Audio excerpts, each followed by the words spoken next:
சின்ன சேனல் கொஞ்சம் சப்போர்ட் பண்ணுங்க. Flashback. End of flashback. David மில்லரை பத்தி நான் ஒன்று சொல்றேன். டேவிட் மில்லர்லாம் ஒரு கேஸ். எதுக்கு நான் அப்படி சொல்றேன்னா, எத்தனை மேட்ச் அவன் ஒழுங்கா ஃபினிஷ் பண்ணி கொடுத்துருக்கான்னு சொல்லி ஒரு ஃபெயிலியர் லிஸ்ட் எடுத்து அதுல டேவிட் மில்லர் ஃபர்ஸ்ட் வருவான் என்னை பொறுத்த வரைக்கும். ஏன்னா எல்லா மேட்சும் கடைசி வரைக்கும் நிற்பான், இல்லைன்னா வந்து மேட்சை விட்டுருவான், வின் பண்ணி கொடுத்துருக்க மாட்டான். இது ஒரு ப்ராப்ளமான யூடியூப் சேனல்ல சொல்லுவாங்க அடிக்கடி, இந்த டீம் பொட்டலாம்டா அப்படின்னு. அந்த மாதிரி சொல்றேன்டா, டிசி ஒரு பொட்டலமான டீம்டா, ஆர்சிபி நீ ஜெயிச்சிருண்டா. ஹே டில்லி ரே டுரோரு மச்சான் டான் டான் டான் டான். மட்டன் குஸ்காவா கழட்டி உள்ளான்னு நினைச்சா கரெக்டா வந்து நிக்கிறானே. என்னடா மேட்ச் பாத்தியா? எல்லாரும் எப்படி இருக்கீங்க? ஐயோ என்ன பேச கூட விட மாட்டான் போலே. என்ன மயிருக்கு இப்ப அந்த பாட்டெல்லாம் பாட்டுக்கிறேன், எனக்கு புரியல. ஏய் நான் சப்போர்ட் பண்ண team Vinta, win win win வின்னுடா. அதுக்கேண்டா இத்தனை வின்னு போடுற? ஏற்கனவே நாங்க தோத்த காட்டுறோம், இவன் இத்தனை வின்ன போடுறான். சரி சொல்லு, என்ன இப்ப என்ன பேச போறேன்னு எனக்கு தெரியும். பார்த்தேன். என்ன பண்ண சொல்ற? என்ன இப்ப என்ன பண்ண சொல்றியா? தமிழ்ல என்ன போட்ட? நேத்து பேசின தமிழ்ல என்ன போட்ட? மில்லருக்கு ஒண்ணும் தெரியாது, சோக்கர்ன்னு. உங்களை ஜோக்கர் ஆகிட்டு போயிட்டானா மில்லரு? ஆனா அவன் ரொமாரியன் சப்ப தெரியும்டா எனக்கு. அவன் கடைசியில ரொமாரியன் சப்புகளை பால் கொடுக்கும் போதே எனக்கு தெரியும் 16 ரன்னா அவனுக்கு அது 6 ரன் மாதிரி ஆச்சு. அதை கண்டிப்பா அவன் டிஃபெண்ட் பண்ண மாட்டானேன்னு. சரி ஓகே, இட் ஹேப்பன்ஸ். பட் செம மேட்ச் அது, செம மேட்ச் அது. நான் ஃபுல்லா அடிச்ச ஒவ்வொரு ரன்னும் ஒரு 6, ஒரு 2 6, ஒரு 4, 10 balls 22 runs. அப்படியே உனக்குன்னே அடிச்சு வச்ச மாதிரி இருந்துச்சு. ஏன்டா என்னையாடா சொன்ன அடிக்க மாட்டேன்னு? நான் அடிக்கிறேன்டா. அவரு நம்ம ஷாட்ஸை பாத்துருப்பாருன்னு நினைக்கிறேன், பாத்துட்டு போய் வெளியே ஆடி இருக்காரு. அவன் லாஸ்ட் அந்த 4 அடிச்சுட்டு ஓடிட்டு பம்ப் பண்ணிட்டு கத்துறான். அப்படியே கேக்குது எனக்கு, ஐயோ இது எனக்காகவே பேசுற மாதிரி இருக்கே அப்படின்ற மாதிரி அப்படி கத்துறான். அப்படியே அந்த 4 போது கேமரா கவர் பண்றான், அங்க கேக்குது, ஸ்டம்ப் மைக்ல கேக்குது அந்த சவுண்டு. சரி ஓகே, மில்லர் ப்ரூவ் பண்ணிட்டான் தான், இல்லைன்னு சொல்ல. பட் ஓகே, பார்ப்போம் அந்த டீம் என்ன பண்ணுதுன்னு பார்ப்போம். But it was a great match. ரொம்ப நாள் கழிச்சு ஒரு ப்ராப்பர் மேட்ச் பார்த்த மாதிரி ஒரு ஃபீல் வந்துச்சு எனக்கு. என்ன கேம்ல ஒரு டர்னிங் பாயிண்ட்னா, கிட்டத்தட்ட பாத்தீங்கன்னா ஒரு 13 ஓவர் வரைக்கும் கேம் எங்க கையில தான் இருந்துச்சு. 130க்கு 1 or 2 சம்திங்ல தான் இருக்கும்.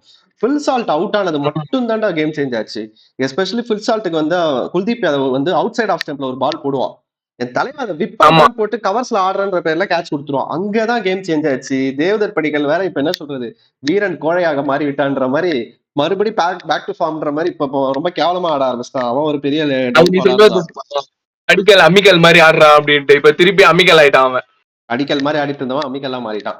இப்ப என்ன பிரச்சனைனா, படிக்கல் லைட்டா அப்படியே இது பண்றான். ஆனா எங்க டீம்ல 2 ஷர்மா இருக்கானுங்க பாத்தியா? ஷர்மா 2 ஷர்மாவும் சாவடிக்கிறானுங்க. அவன் என்னன்னா இன்னொரு தேங்காய் உடைக்கிறேன்னு சொல்லிட்டு அபிநந்தன் சங் இல்லாத குறையா அவன் தீக்கிறான் ஸ்பின்னர் என்ற பேர்ல. ஷார்ட் ஷாட்டா ராகுல் போயிட்டு பின்னாடி பேக் ஃபுட்ல பஞ்ச் பண்ணே இருக்கிறான்.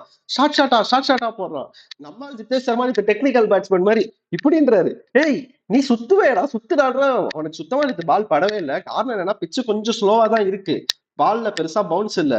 அவன் என்னன்னா பால் பவுன்ஸ் ஆகுன்ற மாதிரியே நின்றுட்டு கொஞ்சம் டேப் பண்ணலாம், அடிக்கலாம்னு பாக்கலாம். பட் பால் எதுவுமே பேட்ல படல. அவன் பண்ணதுலயே பெரிய கிரைம் என்னன்னா, டிம் டேவிட வந்து பிரஷர் போட்டு அவுட் பண்ணி விட்டான். சரி ஓகே, அது கூட ஓகே. குருணால் பாண்டியா ஒரு 6 அடிச்சான். அந்த ஒண்ணு அவனுக்கு 1-2 பால் பாட்டல, ஆனாலும் ஒரு 6 அடிச்சான். அவனை ரன் அவுட் பண்ணி விட்டான். அந்த காண்டா என்னன்னு தெரியல, 4 ஓவர் நறுக்குன்னு போட்டு கேஎல் ராகுல் விக்கெட் எடுத்தான். பட் அல்டிமேட்லி டிசி வந்து என்ன சொல்றது, அந்த மொமெண்ட்ஸ்ல கரெக்டா கிளிக் பண்ணாங்க அந்த மேட்சை வின் பண்றதுக்கு. என்ன அக்ஷர் கேப்டன்சி பத்தி என்ன நினைக்கிறேன் நேத்து? அக்ஷர் பட்டேல் அதான்டா. ஆக்சுவலா ஆர்சிபி வந்து ஹோம் கிரவுண்ட்ல போன வாட்டி எல்லாம் சின்னசாமியில வந்து ஆர்சிபியை வந்து தோக்கடிக்கவே முடியல. ஓகேவா? 7 out of 7 வளராத சின்னசாமியில நாங்க தான் வின் பண்ணல போன வாட்டி பெருசா. நாங்க அவே தான் நிறைய வின் பண்ணோம். அதாவது அவங்க ஹோம் கிரவுண்டு இத்தனைக்கும் ஒரு இதுல வந்தோடனே நானும் என்ன நினைச்சேன்னா, ஓகே இப்போ வேற ஆர்சிபி வந்து ஒரு நல்ல ஃபார்ம்ல இருக்கானுங்க. டாப் ஆர்டர்ல இருந்து உங்க கேப்டன்ல இருந்து கோலி, ஃபில் சால்ட் எல்லாருமே ஓரளவு நல்ல ஃபார்ம்ல இருக்கும்போது நான் என்ன நினைச்சேன் அப்படின்னா, ஓகே ஏதோ இன்னைக்கும் ஒரு நல்ல ஒரு ரன் பெஸ்ட் மாதிரி தான் இருக்கும் போல அப்படின்ட்டு செம்மையா ரொட்டேட் பண்ணாண்டா.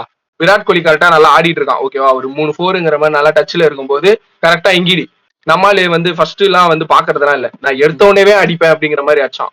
தூக்கி கரெக்டா இவங்கிட்ட கேட்ச், பதும் நிசாங் காட்ட கேட்ச் கரெக்டா நிக்க வச்சு எடுத்த மாதிரி இருந்துச்சு விராட் கோலி விக்கெட். ஓகேவா? அதுக்கடுத்து சால்ட்டும் படிக்கெல்லாம் ஆடிட்டு இருந்தாங்க. சால்ட் வந்து இப்பெல்லாம் என்னன்னே தெரியலடா. முன்னாடி எல்லாம் வந்து ஒரு 50 ஒரு ஓப்பனரா இருக்கட்டும் யாரா இருக்கட்டும் ஒரு 50 அடிக்கணும்னா ஒரு 10 ஓவர் 11 ஓவர் அந்த ரேஞ்ச் தான் அடிப்பானுங்க. இப்பெல்லாம் அப்படி கிடையாது. வந்து பவர் பிளேல அடிக்கிறானுங்க, இல்ல பவர் பிளே முடிஞ்சு அடுத்த ஓவர்ல அடிச்சிடறானுங்க.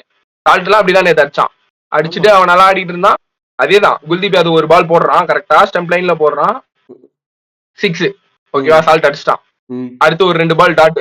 ம், அடுத்த பால் கொஞ்சம் வெளியே போட்டான், ஸ்டெம்புக்கு கொஞ்சம் வெளியே போட்டான், அவுட் சைட்ல போட்டான். ம். அதே மாதிரி தூக்குனா கரெக்டா கேட்ச் ஸ்டெப்ஸ் கிட்ட. ஆமா. அவ்வளவுதான். அவன் ஆக்சுவலா அக்ஷர் பட்டேல் வந்து அந்த பவுலிங் வந்து நல்லா ரொட்டேட் பண்ணிட்டு இருந்தான். ம், பட்டிதர் வந்து ஓகே ஸ்பின்னர் வந்து ஆட போறானா அப்படி இப்படின்னு பார்த்தா கரெக்டா அந்த டைம் வந்து ஒரு பேசர் முகேஷ் குமாருக்கு கொடுத்தான். ஆனா அதையுமே அடிச்சான் அவன். ம், நீ வந்து நான் ஸ்பின்னர் போட்டா மட்டும் இல்லடா, நான் ஃபேஸ் போட்டாலும் அடிப்பேன் அப்படிங்கிற மாதிரி அவன் அடிச்சான். ம், ஓகேவா, ஆனா ம். ஒரு பால் போய் விழுந்துச்சு. 2வது பால் கொஞ்சம் வெளியே போட்டான், அழகா லீடிங் எஜ் கீப்பர்ட்ட கேட்ச். ஆமா. சோ கரெக்டா கொடுத்தான் அவன். ஓகே என்னதான் இருந்தாலும் ஓகே பட்டிதருக்கு வந்து வீக்னஸ் வந்து ஸ்ட்ராங்னஸ் வந்து ஐ மீன் ஸ்ட்ராங் வந்து ஸ்பின்னர்னா கூட சரி, அப்ப நம்ம அவனுக்கு ஸ்பின்னர் கொடுக்காம முடிஞ்ச அளவு ஃபேஸ்ல கொடுக்கணும் அப்படின்னு நினைச்சா அவன் ஃபேஸ்ல அடிக்கன்னு ட்ரை பண்ணா அவன் அவுட் ஆயிட்டான். அவ்வளவுதான். ஆக்சுவலா அதுக்கடுத்து பின்னாடி இருந்தது உனக்கே தெரியும், ஜிதேஷ் சர்மா. அதுக்கடுத்து டிம் டேவிடுக்கு நல்லா பட்டிச்சு நேத்து. ஓரளவு ம், நல்லா தான் ஆடிட்டு இருந்தான். லுங்கி இங்கிடியோட 2வது ஓவர்ல ஒரு 4 ஒரு 6ங்கிற மாதிரி கிட்டத்தட்ட ஒரு 12 ரன் 15 ரன்ங்கிற மாதிரி வந்துச்சு. ம். நல்ல ரிதம்ல இருந்தான். இந்த பக்கம் ஒருத்தன் டெஸ்ட் மேட்ச் ஆடுறேன் அப்படின்னு சொல்லிட்டு ஆடிட்டே இருந்தான் பாரு. இவன் ஆடி அவன் ஆடின பிரஷரை இவனுக்கு போட்டு இவன் அவுட் பண்ணி விட்டான். அதுதான் பிரச்சனை. ஜிதேஷ் சர்மா பெரிய கோளாறு. ஆக்சுவலி நான் சொல்லட்டுமா, அவன் அடிச்ச 1 வருஷம் ஆகுது.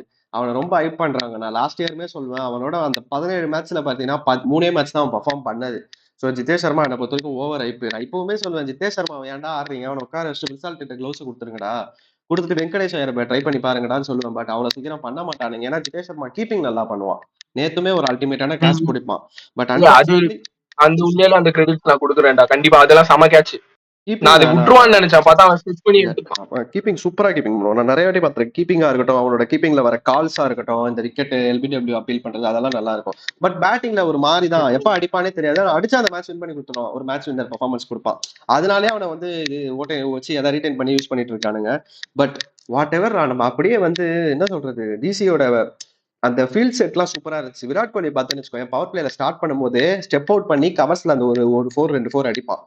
கரெக்டா லுங்கிங்கிடிய கூட்டு வந்து ஸ்லோவர் பால் போட்டு கவர்ஸ்ல ஒரு ஃபீல்டரை செட் பண்ணி திருப்பி அவன் ஸ்டெப் அவுட் பண்ணி தான் ஆடுவான்றதை கடிச்சு அவனுக்கு ஃபீல்ட் செட் பண்ணி விக்கெட் எடுத்திருக்கானுங்க. That was a good plan. அதே மாதிரி தேவ்தத் படிக்கலுக்கு போட்ட பால்லாம் ஸ்லாட் பால். அவன் வந்து மத்த நேரத்துல நல்லா அடிப்பான். பட் நேத்து அதை கேட்ச் கொடுத்துட்டான். ஸோ அன்பார்ச்சுனேட்லி டிசி கொஞ்சம் நல்லா அங்கங்க பிளான் பண்ணாங்க. When it comes to bowling அவங்க நல்லாவே பண்ணாங்க. ஏன்னா அக்ஸார் எப்பவுமே பவர் பிளேல ஓவர் போட்டு நம்ம நிறைய வாட்டி பார்த்திருக்கோம். பட் நேத்து பவர் பிளேல அவன் வரவே இல்லை. ஏன்னா வந்து இன்கேஸ் ரஜத் பட்டிதர் வந்து அடிக்கிறான்னா நம்ம போயிட்டு அங்க போய் கண்ட்ரோல் பண்ணுவோம் அப்படின்னு சொல்லிட்டு அவன் ஹோல்ட் பண்ணது. They came with a good plan. Because back to back கிளாஸஸ்ல இருந்து வரும், இந்த மேட்ச் நம்ம வின் பண்ணா மட்டும் தான் டோர்னமெண்ட்ல ஸ்டில் இருக்க முடியும்னு சொல்லிட்டு அந்த மொமெண்ட்ல வந்து நல்லா ப்ரூவ் பண்ணாங்க. பட் செகண்ட் பேட்டிங் பண்ணும்போது என் தலைவர் இறங்கி செஞ்சாங்க பாத்தியா புவனேஸ்வர் குமார். பழைய புவியை பார்த்தேன்டா, 22 வயசுல எப்படி பார்த்தோம் அதே மாதிரி போட்டான்டா புவனேஸ்வர் குமார். என்ன மாதிரி கோல்டு. நீங்க எல்லாம் ஏசல்வுட் பூமரா அப்படி இப்படின்னு சொன்னாலும் புவி தனியா ஒரு ஜோன்ல இருக்கான். நீ பாத்தியா என்னன்னு தெரியல, 10 நிசாக்காவை செட் பண்ணி எடுத்தான். கேஎல் ராகுல் ஃபர்ஸ்ட் பால் சிங்கிள் எடுத்துட்டு போயிடுவான். சாரி 10 நிசாக்கா சிங்கிள் எடுத்துட்டு போவான், திருப்பி நான் ஸ்ட்ரைக் வருவான், ஒரு பால் அவுட் ஸ்விங் போடுவான், மிஸ் பண்ணுவான், ஒரு பால் திருப்பி அவுட் ஸ்விங் போடுவான், அது சம்திங் ஏதோ ஆகும். டக்குன்னு அவன் அவுட் ஸ்விங் ரெடி ஆகி ஃபுல் ஸ்டெம்ஸை கவர் பண்ணி நிப்பான். 10 நிசாக்கா டக்குன்னு இன் ஸ்விங் வரும், புஷ்னு வரும். அவள்தான் அப்படியே அவன் என்ன சொல்றது, அம்பேர் அதை அவுட் கொடுக்கல, எப்படி அவுட் கொடுக்கலன்னு கூட தெரியல, கிளியரா அவுட். 3 ரெட்ஸ் 3 ஸ்டிக்கும் தெரிக்குது அப்படியே. செம்ம பால். அடுத்து டிசி நல்லா பண்ணிட்டு இருந்தானுங்க. அங்க ஒரு பெரிய காமெடி பண்ணானுங்க. கருண் நாயர் இறக்கி விட்டானுங்க. கருண் நாயரும் ஆல்ரெடி அவன் ஏற்கனவே கான்பிடென்டாவே இல்ல. அவன் என்ன நினைச்சா அவங்களை இறக்கி விட்டான், இந்த பிச்சில் அவன் நிறைய விளையாடி இருக்கான், சரி 2 பெங்களூர் பாய்ஸ், சரி 2 பேரும் ஒரு காம்பினேஷன் போட்டு விளையாடுவாங்கன்னு நினைச்சானா என்னன்னு தெரியல ஏமன் பதானி. பட் அல்டிமேட்லி அது ஒரு பெரிய ஃபெயிலியர். புவனேஸ்வர் குமார் இருந்த ஃபார்முக்கு ஃபுல் சால்ட் சரியான கேட்ச் பிடிச்சு முடிச்சு விட்டான். அடுத்து யாரும் இருந்தா இன்னொரு பிளேயர், அவனும் வந்து ஒருத்தன் ஒண்ணுமே ஆடல, வந்தா சேலரிட்டு போயிட்டான். சமீர் ரிஷி நம்ம எக்ஸ்பெக்ட் பண்ணதான் சரியான கேட்ச் நிதேஷ் சர்மா கிட்ட. பட் எங்க ஒரு சின்ன மிஸ்டேக் ஆச்சுன்னா, ஏசல்வுட் அவன் இன்னும் கொஞ்சம் ஒரு 2 ஓவர் பவர் பிளேல கொடுக்காம இருந்திருக்கலாம். பிகாஸ் ஏசல்வுட் வெர்சஸ் ராகுல், நம்ம இது போன ப்ரிவியூலயே பேசுறோம், ராகுல் ஏசல்வுட பார்த்தாலே அடிக்கிறான், ஃபர்ஸ்ட் பாலே 6 அடிச்சான் அடிக்கலாம். சோ அந்த ராகுலுக்கு ஏசல்வுட் ஒரு சின்ன லைக்கிங் இருக்கு. எங்க ரஜத் பட்டிதார் யோசிச்சிருக்கலாம்னா, ஏசல்வுட ஒரே ஓவர்ல பவர் பிளேல ஸ்டாப் பண்ணிட்டு குருணால் பாண்டியாவை பவர் பிளேல எடுத்து வந்திருக்கலாம்.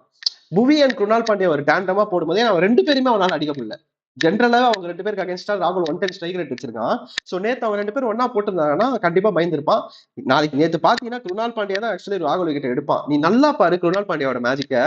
ராகுலும் ஸ்டப்ஸ் வந்து பேட்டிங் பண்ணிட்டு இருக்கும்போது பார்த்தேன், மேட்சை பார்த்தேன், ஸ்டப்ஸுக்கு பால் ஸ்லோவா போட்டான், ராகுலுக்கு ஃபாஸ்டா போட்டான். சோ ராகுல் ஸ்பின்ன ஃபாஸ்டா போட்டா ஆட மாட்டான்றது அவனுக்கு நல்லா தெரிஞ்சு ராகுலுக்கு ஃபாஸ்டா போட்டான், ராகுல் வந்து அவுட் ஆயிடுவான். சோ இட் வாஸ் குருணாலும் புவியும் நேத்து ஒரு போலிங் ஷோ எப்படி இருக்கணும். நாங்க 170 15 ரன் 20 ரன் கம்மி ஆனாலும் நாங்க அதை டிஃபெண்ட் பண்ண ஃபைட் பண்ணுவோம்னு சொல்லிட்டு செமையா பண்ணாங்க ஆக்சுவலி. It was great. அந்த புது பையன் ரசிக் சலாம் தானே நல்லா பண்ணான். பட் என்னன்னா டிசி எல்லா மிஸ்டேக்ஸும் பண்ணியுமே அந்த மேட்சை வின் பண்ணாங்க. எனக்கு என்ன தோணுது அப்படின்னா, ஆமா நீ சொன்னது எல்லாமே கரெக்ட். நீ வந்து அப்படியே நீ செகண்ட் இன்னிங்ஸ்க்குள்ள போயிட்ட. ஜிதேஷ் சர்மாக்கு அடுத்தே வந்து நம்ம அந்த ரொமாரியோ ஷெப்பர்ட் பேட்டிங், குருணாலோட இது அதெல்லாம் கொஞ்சம் ஆட் பண்ணலாம்னு இருக்கேன். அதுதான் ரொமாரியோ ஷெப்பர்ட பின்னாடி இறக்கி விட்டாங்க. குல்தீப் யாதவ் இதுல பிளம். ஓகேவா, குருணால் பாண்டியாக்கு பட்டுச்சு. ஏன்னா அவனுக்கு ஓரளவு பட ஆரம்பிச்சிச்சுன்னா, அவன் ஆக்சுவலா எம்ஐல இருக்கும் போதே மத்தவங்களுக்கும் படலன்னா அவனுக்கு பட்டுச்சுன்னா அவன் அடிச்சிருவான். மினிமம் ஒரு 30 ரன்னாச்சும் அடிப்பான். அந்த ரிதம்ல தான் நேத்து இருந்தான். பார்த்தா ஜிதேஷ் சர்மா அவுட் பண்ணி விட்டான். பின்னாடி திரும்பி கூட பார்க்கல, அவன் பாட்டுக்கு கோவத்துல கிளம்பிட்டான். அதுக்கு அடுத்து அவன் அப்படின்னு போயிட்டு ஆக்சுவலா நேத்து ஆர்சிபியோட ப்ரோக்ரஷன் பாத்தியாடா? பவர் பிளேல 59 ரன்னுடா. மிடில் ஓவர்ஸ்ல 87 ரன்னு. லாஸ்ட் அந்த டெத் ஓவர்ல மட்டும் 27 ரன்ஸ்.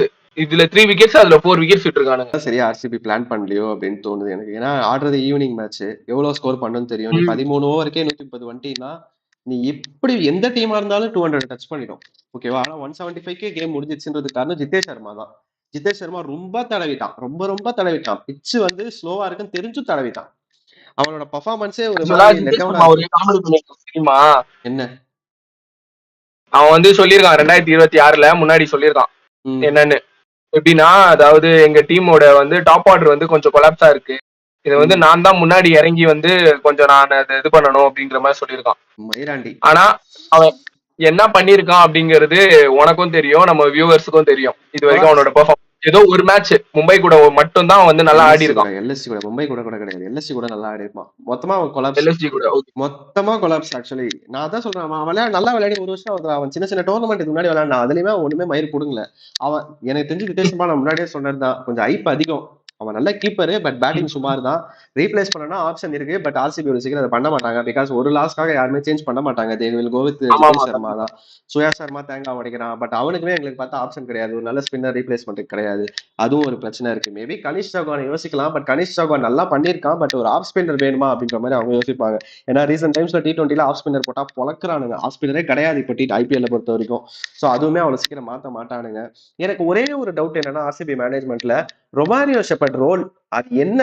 அது அவன் என்ன பண்றான், அவனை எப்படி யூஸ் பண்றாங்கன்றது எனக்கு ஒரு பெரிய கன்ஃபியூஷனா இருக்கு.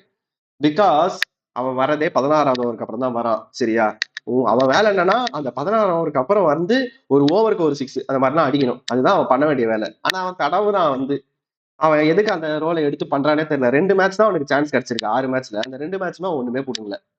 அதுவும் அவன் ஆடுற ஷாட்லாம் பாரு. அவன் பவர் ஹிட்டர், ரொமாரி ஷெப்பர்ட் பவர் ஹிட்டர்னா என்ன பண்ணுவானுங்க, ஒரு வீசுவானுங்க பேட்டை. உட்காந்து கொசு தட்டுனுக்கிறான். ஜடேஜா போடுறான் அன்னைக்கு RRக்கு அகேன்ஸ்டா உட்காந்து ஸ்வீப் ஆடுறன்ற ட்ரை பண்றது. நேத்துமே பாத்தீங்கன்னா கிட்டத்தட்ட குல்தீப் ஒரு மாதிரி ஸ்வீப் ஆடுறன்னு ட்ரை பண்ணி தான் அவுட் ஆனான். அவனுக்கு நல்லா பவர் இருக்கு, ஸ்பின்னரை போட்டு மெதிக்கலாம். ஒருவேளை ஸ்பின்னு கொஞ்சம் அவனுக்கு லைட்டா கேஸான்னு தெரியல. ரொமாரி ஷெப்பர்ட் ஒருத்தன் பொட்டலாம் மாதிரி பண்ணான். ரொம்ப பார்க்கவே எனக்கு எரிச்சலா இருந்துச்சு. நான் இப்பவும் சொல்றேன், ஸ்டில் ஆர்சிபி திங்க் பண்ணலாம். ஏற்கனவே பாத்தீங்கன்னா கன்னா புவின்னு ஒருத்தர் இருக்கான், குருணால்னு ஒருத்தர் இருக்கான். ஏசனூட்டும் வந்து உனக்கு ஒரு மேட்ச் அடிவாலும் ஒரு மேட்ச் பர்ஃபார்ம் பண்ற போல. ரசிக் சார்தலாமும் உனக்கு வந்து ரொம்ப மோசமாலாம் போடல, நல்லா தான் போடுறான். பட் எங்க ஆர்சிபி லூப் ஹோல் இருக்குன்னா இந்த லாஸ்ட் 4 ஓவர் தான். லாஸ்ட் 4 ஓவர்ல அந்த 4 ஓவர்ல ஒரு இது இருக்கு. சோ சுயா சர்மாவும் லைட்டா அடி வாங்கினா, அவனை மேனேஜ் பண்ண வர ரொமாரியோ ஷெப்பர்டும் அடி வாங்குறான்.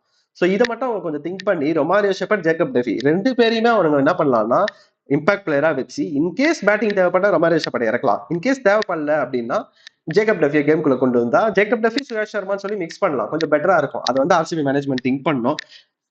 பட்டிதர் கேப்டன்சி என்ன நினைக்கிறேன் நேத்து? பட்டிதர் கேப்டன்சி நான் என்ன நினைக்கிறேன் அப்படின்னா, நீ வந்து எப்படியும் ஆக்சுவலா ஒரு பவுலர் ஷார்டேஜ்னு உனக்கு தெரியுது. ஓகேவா, அந்த ஒரு பவுலர் வந்து உனக்கு ஷார்டேஜ்னு தெரியும் போது நேத்து வந்து நீ பாத்துருப்பியான்னு எனக்கு தெரியல. கரெக்டா ரொமாரியோ ஷெப்பர்டுக்கு ஓவர் போடும்போது அவனோட இது காட்டுறாங்க. 13 மேட்ச் நேத்து மேட்சோட சேர்த்து 24 விக்கெட்ஸ். அது okay fine. But economy 12 runs. நேத்து டிஃபெண்ட் பண்ண வேண்டியது ரன் என்ன? 15 ரன் கிட்டத்தட்ட. ஒரு ஓவருக்கு, அதாவது ஒரு ஓவருக்கு 12 ரன் கொடுக்குற பவுலரை வந்து 15 ரன் நீ டிஃபெண்ட் பண்றதுக்கு நீ கொடுப்பியா? இன்கேஸ் உனக்கு பவுலர் ஷார்டேஜ்னு உனக்கு தெரியுது, அப்போ நீ ரொமாரியோ ஷெப்பர்ட் எங்கோ ஏன்னா நீ சொன்ன மாதிரி சுயா சர்மா வந்து நேத்து ஃபுல் அண்ட் ஃபுல் குதி ஷார்ட் பாலா போட்டுட்டு இருக்கான். அப்போ இந்த ஒரு ஓவர் ஷெப்பர்டுக்கு வந்து ஒரு ஓவர் வந்து கொஞ்சம் முன்னாடி ஒரு 17th ஓவரோ அங்க கொடுத்தா கூட ஒரு கேப்டன்சி நல்லா இல்லன்னு சொல்றியா? நல்லா இல்லைன்னு சொல்ல முடியல. அதாவது ஆக்சுவலா எப்படி சொல்றது, இப்பதான் அவனுக்கு அந்த இதெல்லாம் வருது, அந்த ஃபேஸ். அதாவது போன வாட்டி எல்லாம் கொஞ்சம் நேத்து ம். சரியா பண்ணலன்ற. நேத்து ஆமா நேத்து உண்மையிலேயே சரியா தான் பண்ணல. ஏன்னா ஆக்சுவலா அது வந்து இந்த கமெண்டேட்டர்ஸ்மே சொன்னாங்க. நீ ஒரு ஓவர் வந்து ஷெப்பர்டுக்கு குடுக்குற மாதிரி இருக்க அப்படின்னா நீ அதை கொஞ்சம் முன்னாடியே கொடுத்துடலாமே. முன்னாடி கொடுத்துட்டா நீ உங்ககிட்ட 2 பெஸ்ட் பவுலர் இருக்கானுங்க. ஹேசல்வுட் என்னதான் பவர் பிளேல கொஞ்சம் அடி வாங்கினாலும் அவன் டெத்துல கிட்டத்துல என்ன சொல்றது டெத் ஓவர்ஸ்லாம் கொஞ்சம் நல்லாவே போட்டு நித்து கண்டெயின் நித்து பண்றவன் தான். நித்து நித்து ஏன்னா அவனுக்கு டேய் தெரியும் ஒரு டேய் டேய் பேட்ஸ்மேனுக்கு எப்படி போடணும், டேய் செட்டில்டு டேய் டேய் பேட்ஸ்மேனுக்கு எப்படி போடணும், புது பேட்ஸ்மேனுக்கு எப்படி போடணும்ட்டு. டேய் டேய் புல்ஷிட்டா கிட்டத்தட்ட பேசாதடா ஸ்டப்ஸும் டேய் அதேதான். டேய் டேய் டேய் நான் ஒத்துக்கிறேன்டா. ஸ்டப்ஸ் இருக்கான் மில்லர் இருக்கான் இல்லன்னு நான் சொல்லடா. கொஞ்சம் யோசிச்சு பாருடா. நீ அந்த ரொமாரியோ ஷெப்பர்டை எடுத்துட்டு வந்து நீ நடுவுல போட்டிருந்தாலோ இல்ல கடைசி ஓவரை தூக்கி நீ சுயா சர்மா கொடுத்திருந்தாலும் என்ன நடந்திருக்கும்? ரெண்டுமே ஒண்ணுதான். ரொமாரியோ ஷெப்பர்ட்லாம் முன்னாடி போட்டுதான் முன்னாடி 20 ரன் அடிச்சிருப்பானுங்க. கடைசியில புவனேஸ்வர் குமாருக்கும் ஏசல்வுட்டுக்கும் டிஃபெண்ட் பண்ண பாத்தீங்கன்னா 24 ரன் தான் இருந்திருக்கும் 24 பாலுக்கு. சோ அவன் முன்னாடியே பிளான் பண்ணி அந்த 4 ஓவரையும் சுத்தி சுத்தி கொடுத்ததுனாலதான் கடைசி ஓவர்ல 16 தான் வந்து கேமை கடைசி வரைக்கும் எடுத்துன்னு போக முடிஞ்சது. இல்லைன்னா ஓப்பனா சொல்றேன் 19 ஓவர்ல முடிச்சிருப்பானுங்க. நீங்க என்னன்னா நான் கமெண்டேட்டரி கேட்டா அவனுக்கு 1000 வளருவானுங்க, நீ மாடா வளருவ. செம்ம கேப்டன்சி என்ன பொறுத்த வரைக்கும். அதே படிதான் அல்டிமேட்டா பண்ணான். அவனுக்கு லாஸ்ட் ஓவர்ல ஆப்ஷன் இல்ல, இருந்த பெஸ்ட் ஆப்ஷனுக்கு போனான். பட் அது ஒஸ்ட் ஆப்ஷன் நம்ம போடும் போதே தெரியும். But really I was impressed with this captaincy. நான் அவனுக்கு குறைலாம் சொல்ல மாட்டேன். 1000 பேர் 1000 சொல்லிட்டோம். பட் எங்கேயோ எனக்கு ரொம்ப முட்டு பிடிச்சது. கொடுக்குறேன், நீ நல்லா முட்டு கொடுக்குறேன்னு தெரியுது. முட்டை பட் என்னடா முட்டு என்னோட கொடுக்குறேன். ஹானஸ்டா சொல்லணும்னா என்னோட இதுதான். சரி, மில்லர் பேட்டிங் என்ன நினைக்கிற? உனக்குன்னே அடிச்சானா? அப்பா உடுப்பா ஒரு மேட்சஸ் தான்ப்பா உடுப்பா. ஓவரா இல்லடா, பண்ணாதடா. ஆக்சுவலா நானே வந்து ஒத்துக்கிறேன். ஆக்சுவலா ஸ்டார்டிங்ல அவன் வரும்போது அவன் ஃபுல் அண்ட் ஃபுல் சிங்கிள், வர்ற பால்லாம் சிங்கிள் எடுத்துட்டு தான் இருந்தான். நான் என்ன நினைச்சேன்னா ஸ்டப்ஸ் தான் ஓகே அடிச்சு மேட்ச் முடிப்பான் அப்படிங்கிற மாதிரி எனக்கு இருந்துச்சு. ஆக்சுவலா ரொமாரியோ ஷெப்பர்ட் போடுறான் பால். அது ஆக்சுவலா அடிக்க வேண்டிய பால் பேட்ல பட்டு இதாயிடும். அங்கேயே நினைச்சேன் ரைட்டரா முடிஞ்சிருச்சுடா, நான் போயிடுச்சு அவ்வளவுதான் அப்படிங்கிற மாதிரி நினைச்சேன். அதுக்கு அடுத்து ஸ்டப்ஸ் ஒரு சிங்கிள், இவன் ஒரு சிங்கிள் மாறி மாறி நிக்குது. அதுக்கு அடுத்து வந்தான் பாடுறா ஒரு மில்லர், பழைய மில்லரை பார்த்த மாதிரி இருந்துச்சு. ஃபுல் டாஸ் போட்டான், ஆஃப் சைட்ல ஒரு 6, இந்த பக்கம் ஒரு லெக் சைட்ல ஒரு 6, கடைசியில ஒரு 4 கேம். இவன் ஒழுங்கா யாக்கர் நெயில் பண்ணியிருந்தா மாட்டிருப்பான்டா, கேஸ் ஆயிருப்பான்டா. அதுக்கு முன்னாடி அவன் கொஞ்சம் தடவையும் தாண்டா இருந்தான். சரி ஓகே மில்லர் நல்லா தான் பண்ணான். But Tristan Stubbs and KL ராகுல் இன்னிங்ஸ் தான் கேம் சேஞ்சிங் என்ன பொறுத்த வரைக்கும். ஏன்னா டக்குன்னு 3 விக்கெட் போயிடுச்சு. கிறிஸ்டன் ஸ்டப்ஸ் அவ்வளவு ரெஸ்பான்சிபிளா ஒரு நல்ல இன்னிங்ஸ் ஆடினான். ஆக்சுவலி அவனும் கஷ்டப்பட்டான், பட் ஒரு ரெஸ்பான்சிபிள் இன்னிங்ஸ் தான். பட் அதே மாதிரி கேஎல் ஆமாடா, ராகுல் 18 for 3. ஓகேவா, 18 for 3ல இருந்து அந்த டீமை வந்து ராகுல் வந்து ஓபனர், அவனை விடு ஸ்டப்ஸ், இவங்க 2 பேருமே கொண்டு போயிருக்கானுங்க. இவன் ஒரு 57, இவன் வந்து ஒரு 60. ஆனா இவன் வந்து ரொம்ப லேட்டா தான் அடிச்சான். 41 பால்ஸ்ல தான் 50 அடிச்சிருக்கான். அதான் சொல்றேன், கேம் எடுத்துட்டு போனாங்க. லோட்டோ டார்கெட் மேட்ச் தானே இது. நம்ம வந்து எப்படின்னா அதை சேஸ் பண்ணிக்கலாம், பேக்கப்ல மில்லர் இருக்கா, அக்ஷர் பட்டேல் இருக்கான்னு சொல்லிட்டு நல்லாவே கைட் பண்ணாங்க சேஸ. ராகுல் மட்டும் தான் கொஞ்சம் முன்னாடியே அவசரப்பட்டு அடிக்க போய் அவுட் ஆனா. பட் ராகுல் ஏசல்வுட் சூப்பரா விளையாடினான். ராகுல் அண்ட் ஸ்டப்ஸ்ல 2 பேர்ல யாராவது ஒருத்தங்களை சீக்கிரமா கைட்டு இருந்தா கூட ஆர்சிபி நேத்து 50 ரன் வித்தியாசத்துல கூட ஜெயிச்சிருக்கும். பட் ஓகே, ஆர்சிபி வந்து சின்ன சின்ன மிஸ்டேக்ஸ் பண்ணாங்க. பட் அது எல்லாமே கரெக்ட் பண்ணலாம்.